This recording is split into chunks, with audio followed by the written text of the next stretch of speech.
바벨론 벨사살 왕 원년에 다니엘이 그의 침상에서 꿈을 꾸며 머릿속으로 환상을 받고 그 꿈을 기록하며 그 일의 대략을 진술하니라. 다니엘이 진술하여 이르되 내가 밤에 환상을 보았는데 하늘에 네 바람이 큰 바다로 몰려 불더니 큰 짐승 넷이 바다에서 나왔는데 그 모양이 각각 다르더라. 첫째는 사자와 같은데 독수리의 날개가 있더니 내가 보는 중에 그 날개가 뽑혔고 또 땅에서 들려서 사람처럼 두 발로 서기함을 받았으며 또 사람의 마음을 받았더라. 또 보니 다른 짐승 곧 둘째는 곰과 같은데 그것이 몸 한쪽을 들었고 그 입의 잇사이에는 새 갈빗대가 물렸는데 그것에게 말하는 자들이 있어 이르기를 일어나서 많은 고기를 먹으라 하였더라. 그 후에 내가 또 본즉 다른 짐승 곧 표범과 같은 것이 있는데 그 등에는 새의 날개 넷이 있고 그 짐승에게 또 머리 넷이 있으며 권세를 받았더라. 내가 밤 환상 가운데 그 다음에 본 넷째 짐승은 무섭고 놀라우며 또 매우 강하며 또 쇠로 된 큰 이가 있어서 먹고 부서뜨리고 그 나머지를 발로 밟았으며 이 짐승은 전에 모든 짐승과 다르고 또 열 뿔이 있더라. 내가 그 뿔을 유심히 보는 중에 다른 작은 뿔이 그 사이에서 나더니 첫 번째 뿔 중에 셋이 그 앞에서 뿌리까지 뽑혔으며 이 작은 뿔에는 사람의 눈 같은 눈들이 있고 또 입이 있어 큰 말을 하였더라. 내가 보니 왕자가 놓이고 옛적부터 항상 계신 이가 좌정하셨는데 그의 옷은 희기가 눈 같고 그의 머리털은 깨끗한 양의 털 같고 그의 보좌는 불꽃이요 그의 바퀴는 타오르는 불이며 불이 강처럼 흘러 그의 앞에서 나오며 그를 섬기는 자는 천천히요 그 앞에서 모시던 자는 만만이며 심판을 베푸는데 책들이 펴 놓였더라. 그때 내가 작은 뿔이 말하는 큰 목소리로 말미암아 주목하여 보는 사이에 짐승이 죽임을 당하고 그의 시체가 상한 바 되어 타오르는 불에 던져졌으며 그 남은 짐승들은 그의 권세를 빼앗겼으나 그 생명은 보존되어 정한 시기가 이르기를 기다리게 되었더라.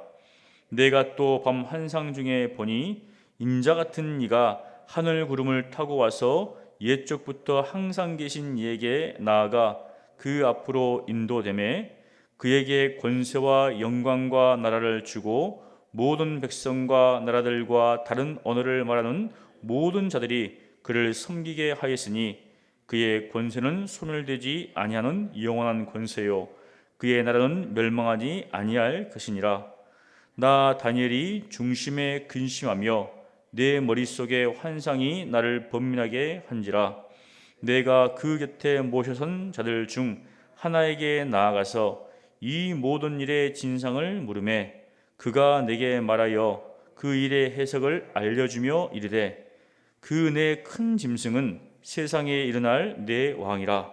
지극히 높으신 이의 성도들이 나라를 얻으리니 그 누림이 영원하고 영원하고 영원하리라.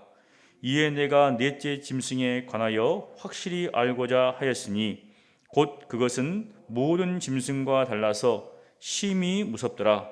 그 이는 새요 그 발톱은 노시니 먹고 부서뜨리고 나머지는 발로 밟았으며 또 그것의 머리에는 열 뿔이 있고 그 외에 또 다른 뿔이 나오매 새 뿔이 그 앞에서 빠졌으며 그 뿔에는 눈도 있고 큰 말을 하는 입도 있고 그 모양이 그의 동류보다 더 커 보이더라. 내가 본즉 이 뿔이 성도들과 더불어 싸워 그들에게 이겼더니 옛적부터 항상 계신 이가 와서 지극히 높으신 이의 성도들을 위하여 원한을 풀어 주었고 때가 이름에 성도들이 나라를 얻었더라. 모신 자가 이처럼 이르되 넷째 짐승은 곧 땅의 넷째 나라인데 이는 다른 나라들과는 달라서 온 천하를 삼키고 밟아 부서뜨릴 것이며 그 열불은 그 나라에서 일어날 열왕이요 그 후에 또 하나가 일어나리니 그는 먼저 있던 자들과 다르고 또 새 왕을 복종시킬 것이며 그가 장차 지극히 높으신 이를 말로 대적하며 또 지극히 높으신 이의 성도를 괴롭게 할 것이며 그가 또 때와 법을 고치고자 할 것이며 성도들은 그의 손에 붙임 바 되어 한 때와 두 때와 반 때를 지내리라. 그러나 심판이 시작되면 그는 권세를 빼앗기고 완전히 멸망할 것이요 나라와 권세와 온 천하 나라들의 위세가 지극히 높으신 이의 거룩한 백성에게 붙임 바 되리니 그의 나라는 영원한 나라이라. 모든 권세 있는 자들이 다 그를 섬기며 복종하리라. 그 말이 이에 그친지라.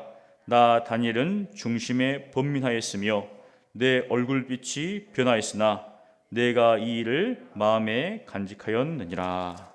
아멘. 오늘 말씀은 다니엘이 꿈을 꾸며 머릿속으로 받은 이상을 기록하고 있습니다. 우리가 6장에 이제 바벨론이 페르시아에 의해서 멸망당하는 그러한 장면들, 그리고 이제 다리오 왕이 통치하는 그런 것들이 나오다가 다시 그 앞으로 이제 벨사살 왕으로 돌아왔습니다. 그 전까지 역사를 기술을 하다가 다니엘은 7장부터 자신이 받은 이상을 기술하고 있는데 그 환상을 받고 나서 이 다니엘은 굉장히 번민합니다. 왜냐하면 그것이 도대체 무슨 뜻인가? 여러분도 아시겠지만 다니엘에서 2장에 보면 이제 느부갓네살 왕이 꿈을 꾸지요. 그 꿈을 보면 앞으로 일어날 것들에 대해서 하나님께서 보여주십니다. 그런 것처럼 다니엘에게도 앞으로 일어날 일들에 대해서 이 꿈을 통해서, 환상을 통해서 보여주는 것이죠. 그래서 그 일의 대략을 진술을 하고 있습니다. 여기 보니까 2절에 환상을 보았는데 하늘에 네 바람이 큰 바다로 몰려 불더니, 보통 바다는 그 당시 이제 고대 근동 문학에 보면 사실 이제 7장부터는 묵시 문학입니다. 앞으로 일어날 신약의 요한계시록도 묵시 문학이죠. 주로 상징, 환상 이런 것들로 이제 되어 있어서 해석하기가 쉽지가 않습니다. 다행히 이제 우리는 역사가 쭉 지나왔기 때문에 신학자들이, 역사학자들이 이제 보면서 이러한 의미일 것이라고 이야기를 합니다. 하지만 당시 다니엘이 환상을 보았을 때는 이게 도대체 무슨 일인가 했을 겁니다. 우리는 지나놓고 보니까 이런 일들이 일어났다고 알 수 있지만 그 당시에는 모르는 것이죠.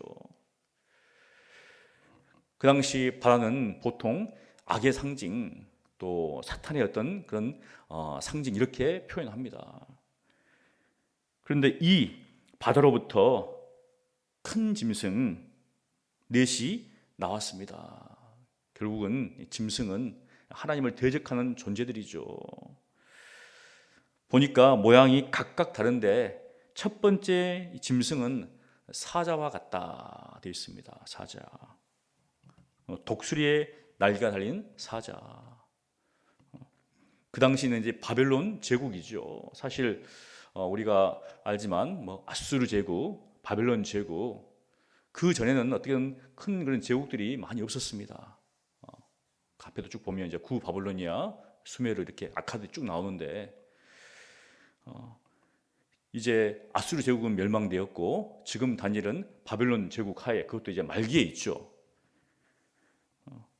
주로 이제 사자와 독수리는 여러분도 잘 아시겠지만 느부갓네살 왕, 그 당시 왕들을 표현할 때 이제 이런 상징적으로 합니다.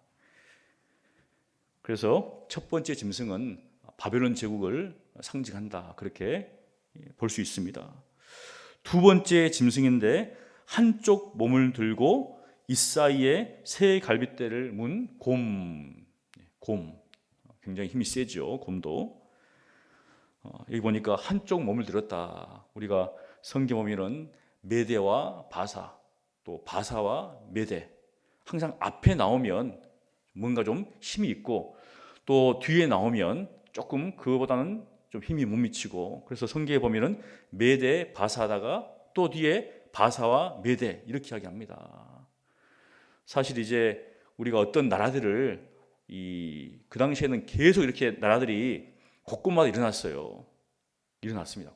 일어났다가 또 사라졌다가 일어났다 살아났다가. 그런데 그 나라들이 그렇게 하면서 그 앞에 있던 나라들을 깡그리 무시한 게 아닙니다. 왜냐하면 정통성을 인정 안 해야 되기 때문에. 때로는 고레스도 뭐냐면은 바사의 왕이지만 자기는 고레스의 왕이다 이야기해요. 아마 여러분들이 쭉 읽어보시면 나옵니다. 갑자기 자기가 고레스의 왕이, 바빌로니아 왕이라고 이야기합니다. 왜냐하면 그 앞에 있는 정통성을 인정받기 위해서 그렇게 이야기합니다. 그래서 메대와 바산, 사실은 메대는 산족이 있었어요. 그래서 크게 어떻게 보면은 어떤 힘을 못 썼습니다. 하지만 계속적으로 평지에 있는 나라들을 공격을 했죠. 그러니까 항상 이 가시 같은 존재였습니다. 결국 이제 메대가 정권을 잡은 것 같지만 이 바사, 페르시아, 고레스가 결국은 통치를 하게 됐죠. 그래서 그 당시 이제 이 곰은 페르시아를 의미하는 것이다, 상징하는 것이다. 세 번째 짐승은 표범처럼 아주 날렵한데 날개에 넷이 있고 머리가 넷이 있다. 여러분도 아시겠지만 이 알렉산더 대왕이 결국은 이제 이 페르시아를 멸망시키죠. 정복을 합니다. 그런데 죽고 난 후에 나라가 이제 네 개로 나뉩니다.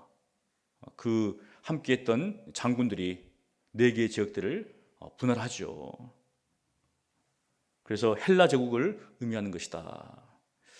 넷째 짐승은 무섭고 놀라우며 강하며 새로워 된 큰 일을 가진 짐승해서 다니엘이 그 앞에 있는 세 번째 짐승보다, 첫 번째, 두 번째, 세 번째 짐승보다 유독 이 네 번째 짐승에 대해서 주목을 합니다. 왜냐하면 굉장히 강하고 그 앞에 있는 짐승들보다는 더 무섭고 포하기 때문에. 10뿔이 나오고 또 작은 뿔이 나와서 눈과 입이 있었는데 바로 큰 말, 오만방자한 말들을 한다는 것이죠. 그래서 이것에 대해서 굉장히 주목을 합니다. 결국 이 짐승들은 앞으로 일어날, 다니엘이 받은 이게 환상인데 앞으로 일어날 일들에 대해서 결국은 하나님을 대적하는 그런 역할들을 감당하죠. 특별히 이제 넷째 짐승은 강하고, 우리가 알지만 하나님을 대적하는 존재는 적 그리스도죠. 사탄입니다. 결국은 하나님을 대적하는데, 사실 신자가 이 세상에 살지만 이 세상에 있는 모든 것들은 하나님을 대적하는 것이죠. 그래서 항상 이 성도들이 세상에 산다는 것은 바로 적 그리스도의 위험과 시험과 유혹 가운데 사는 것입니다. 그래서 예수님께서도 가르치신 그 주기도문에 바로 이 죄의 문제와 시험의 문제에 대해서 이야기를 하시면서 깨어 있으라는 것이죠. 시험에 들지 않도록 깨어 있으라. 악에 빠지지 않도록. 왜냐하면 이 세상 속에 산다는 것은 바로 하나님을 대적하는 그러한 존재들과 대치하고 있다는 겁니다. 이게 눈에 보이면 얼마나 좋겠어요. 근데 보이지가 않습니다. 이렇게. 그래서 영적인 분별력이 있어야지 이 세상에 돌아가는 모습 속에서 하나님을 대적하고 있다는 것을 발견한다는 것이죠. 그런데 1절부터 8절까지는 그러한 환상이고, 짐승에 대한 환상이고, 9절부터 14절까지는 이제 장면이 확 바뀝니다. 바로 세상을 이런 짐승들이 차지해서 하는 것처럼 보이지만 그 모든 것들을 위에 바로 하나님이 계시다는 것이죠. 그래서 9절부터 10절에 보면 옛적부터 계신 이가 왕자에 앉아 온 세상을 심판하신다. 그래서 불이 그 앞으로부터 나오는데, 불은 심판과 정화의 상징이죠. 여기 옛적부터 계신 이 되어 있는데, 오래 전부터 계신 이라고 이제 우리가 한글 성경에 이렇게 의미하는 것 같지만, 사실 이 히브리서는 다니엘서는 히브리서로 기록하다가 아람어로 기록하다가 또 히브리서로 기록합니다. 7장까지는 아람어로 기록했어요. 처음에 1장에 히브리서 기록하다가 2장 4절부터 아람어로 또 기록합니다. 그 당시 아람어는 어떻게 보면 세계 공용어가 됐어요.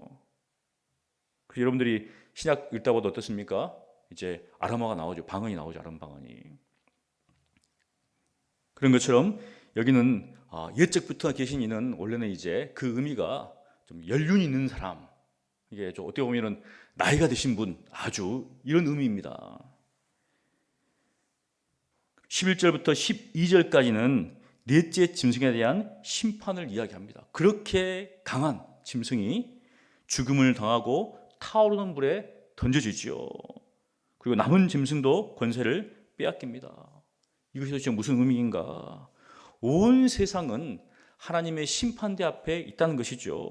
그리고 합당한 형벌을 당하고 피할 자가 없다는 겁니다. 여러분도 아시겠지만 에스겔서에 보면 그 수많은 강대국들이 다 멸망당해서 이제 음부에서 할례를 받지 않은 자들과 함께 그런 장면들을 이야기하는 것이죠. 그런 것처럼 그 어떤 나라, 그 어떤 왕들도 하나님의 심판을 피할 수가 없습니다. 이 땅 가운데서 권세가 있고 위세가 있던 사람들도 하나님의 심판을 피할 수 없다는 것이죠. 13절부터 14절을 보면 인자 같은 이가 등장합니다. 인자 같은 이.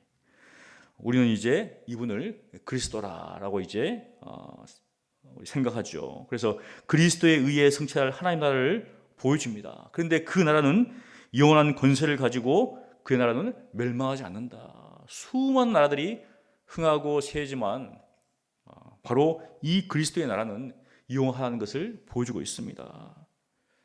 다니엘서 2장 35절에도 그 우상들이 있는데 그 신상이 있는데 돌 하나가 태산을 이루어서 온 세계에 가득한 그런 환상을 느바스에 보았죠. 그런 것처럼 바로 그리스도의 나라가 영원한 것을 보여주고 있다는 겁니다. 그래서 이제 15절부터 22절까지 보면 다니엘이 환상에 대한 해석을 요구합니다. 15절과 16절을 보니까 나 다니엘이 중심에 근심하며 내 머릿속의 환상이 나를 번민하게 한지라. 그냥 우리가 맞죠? 일반적으로 꿈꾸는 그런 꿈이 아니다는 거죠.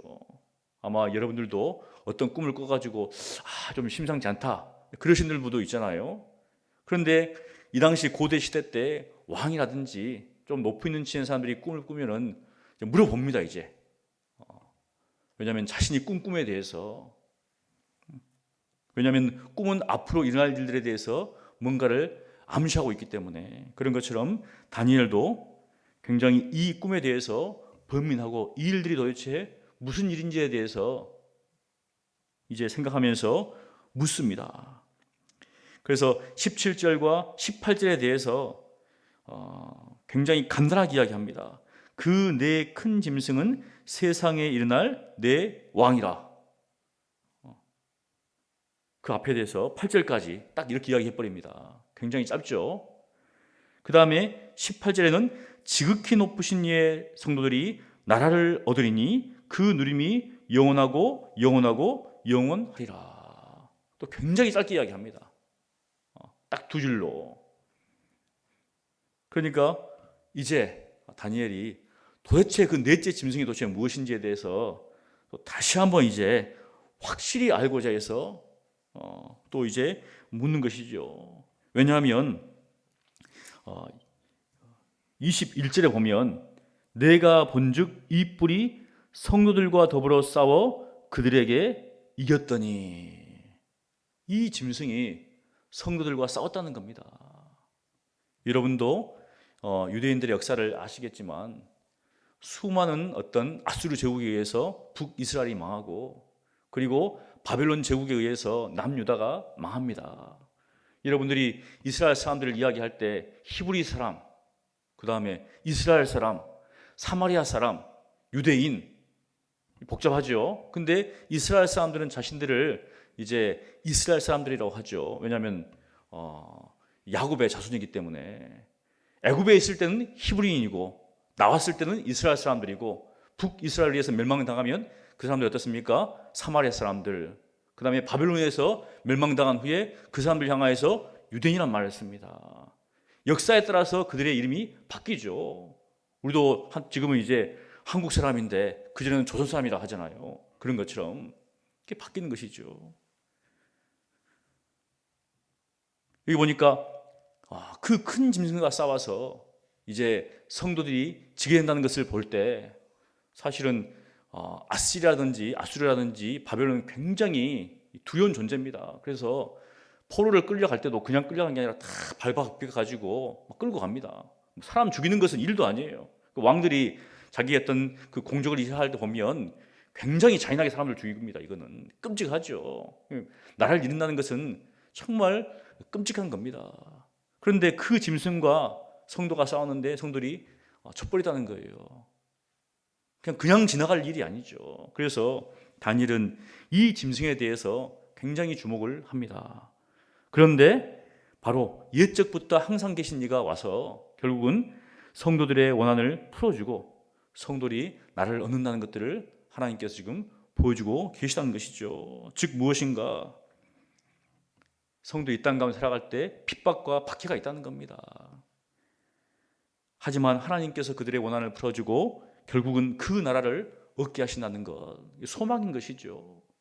그래서 여러분들이 신약 성경을 쭉 읽으면은 사도 바울이라든지 베드로는 인내하라, 참으라, 또 기다리라, 주님께서 오실 것을 이 박해 속에서 23장부터 28절까지는 넷째 짐승에 대한 해석이 나옵니다. 쭉 나오는데 여러분들이 쭉 보시면 아시겠지만 이제 로마를 의미하면서 또 그 후의 날 적그리스도까지 이야기를 하는 것이죠.